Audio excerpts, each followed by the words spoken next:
सालों पहले फारस देश में अली बाबा और कासिम नाम के दो भाई रहते थे। पिता की मृत्यु के बाद से दोनों भाई मिलकर अपने पिता का व्यापार संभालते थे। बड़ा भाई कासिम बहुत लालची था। उसने धोखे से पूरा व्यापार हथिया कर अली बाबा को घर से निकाल दिया। इसके बाद अली बाबा किसी बस्ती में जाकर अपनी पत्नी के साथ झोपड़ी में गरीबी की जिंदगी व्यतीत करने लगा।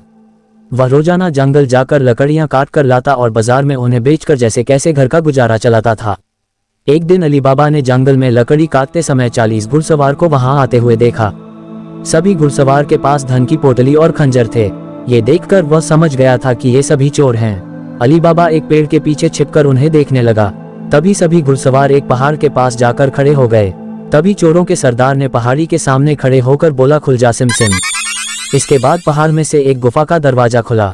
सारे घुड़सवार उस गुफा के अंदर चले गए। अंदर जाकर उन्होंने बोला, बंद हो जा सिम सिम, और गुफा का द्वार बंद हो गया। ये देख अली बाबा दंग रह गया। कुछ देर बाद वो दरवाजा फिर से खुला और उसमें से वो सभी घुड़सवार निकले और वहां से रवाना हो गए। अली बाबा ये जानने को बेताब हो गया कि आखिर इस गुफा में क्या है और वो सब यहाँ क्या कर रहे थे। इसके बाद उसने गुफा में जाने का फैसला किया। वह उस पहाड़ के सामने गया और बार बार चोरों के सरदार के शब्द बोलने लगा, खुल जा सिम सिम, खुल जा सिम सिम। गुफा का दरवाजा खुल गया। अली बाबा गुफा के अंदर गया और उसने देखा कि वहां सोने की गिन्नियां, अशफियां, गहने आदि रखे थे। चारों तरफ खजाना ही खजाना था। ये सब देखकर उसकी खुशी का ठिकाना नहीं था। उसे मालूम हो गया था कि वो चोर सारा चोरी का सामान यहाँ आकर छुपाते हैं। अली बाबा ने वहां से एक पोटली में सोने की अशफियां भरी और घर चला आया।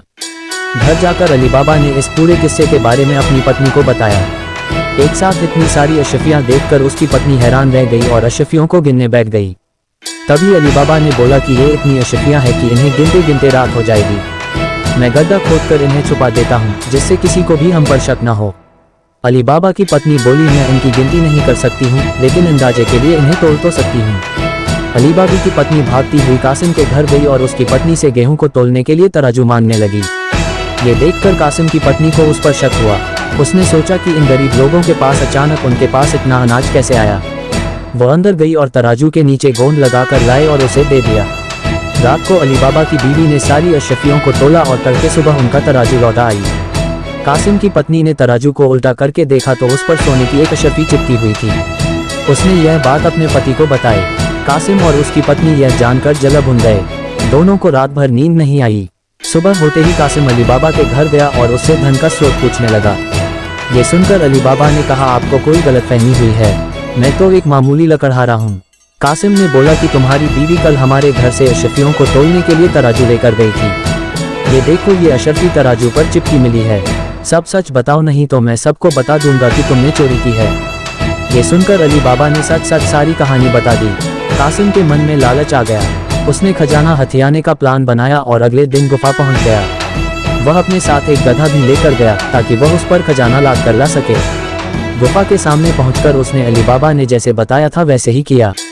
उसके खुल जा सिम सिम बोलते ही गुफा का दरवाजा खुल गया। अंदर पहुंचकर चारों तरफ खजाना देखकर वह भौचक्का रह गया। उसने बोरियों में सोने की सिक्के भरे और बाहर निकलते समय क्या बोलना है वही भूल गया। गुफा से बाहर निकलने के कासिम ने तमाम प्रयास किए, लेकिन कोई रास्ता न निकला। वह गुफा के अंदर कैद हो जाता है। कुछ देर बाद जब चोरों का गिरोह वहां पहुंचा तो उन्होंने देखा कि बाहर एक गधा बंधा है। वे समझ जाते हैं कि यहाँ कोई आया है। चोर अंदर जाते हैं और कासिम को ढूंढकर मार देते हैं। इधर जब कासिम घर नहीं पहुंचता तो उसकी पत्नी परेशान हो जाती है और अली बाबा के घर जाकर बड़े भाई को ढूंढकर लाने के लिए बोलती है। अली बाबा ढूंढता हुआ गुफा के पास पहुंचा तो वहां उसने भाई के गधे को घास चरते हुए देखा।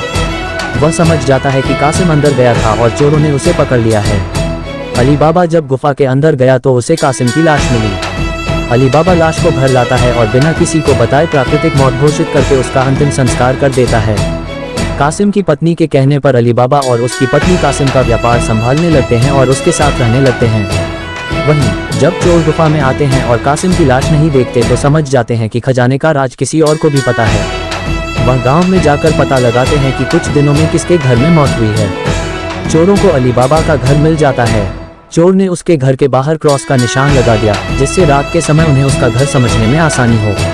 वहीं अली बाबा ने जब अपने घर के बाहर क्रॉस का निशान देखा तो वह समझ गया कि चोरों ने घर का पता लगा लिया है। उसने वैसा ही निशान सबके घर के बाहर लगा दिया।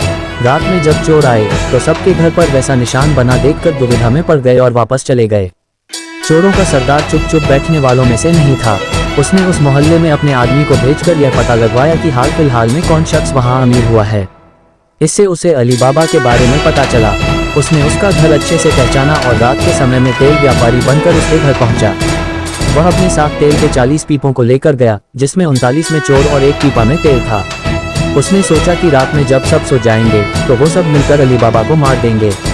उसने अली बाबा से दोस्ती की और रात को उसके घर पर ठहरने की इजाज़त मांगी। अली बाबा ने उसको खाना खिलाया और रात को रुकने की इजाज़त दे दी। अली बाबा की पत्नी को तेल के व्यापारी पर शक हुआ। उसने सारे पीपों को खटखटा कर देखा और वह समझ गई कि एक पीपा में तेल है और बाकी में आदमी है। उसने तभी एक तरकीब निकाली। उसने तेल वाले पीपे से तेल निकाला और गर्म कर बाकी पीपों में डाल दिया। सारे चोरों की मौत हो गई। रात में जब सरदार ने चोरों को निकलने का इशारा किया तो एक भी चोर बाहर नहीं निकला। उसने पीपों को खोलकर देखा तो सभी चोर मर चुके थे। ये देखकर वह इतना डर गया कि अपनी जान को बचाने के लिए वह तुरंत वहां से भाग गया।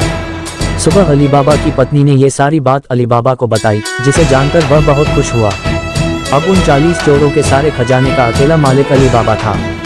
वह देश का सबसे अमीर शख्स बन गया था और खुशी खुशी अपनी बीवी बच्चों के साथ रहने लगा। कहानी हमें बताती है कि लालच मनुष्य का दुश्मन है। लालच करने से सब काम खराब हो जाते हैं, इसलिए कभी भी लालच नहीं करना चाहिए। दोस्तों, अगर हमारा वीडियो अच्छा लगा हो तो हमारे YouTube चैनल को सब्सक्राइब करें व वीडियो को लाइक शेयर जरूर करें। तो चलिए फिर मिलेंगे किसी अन्य वीडियो में। Bye bye, take care.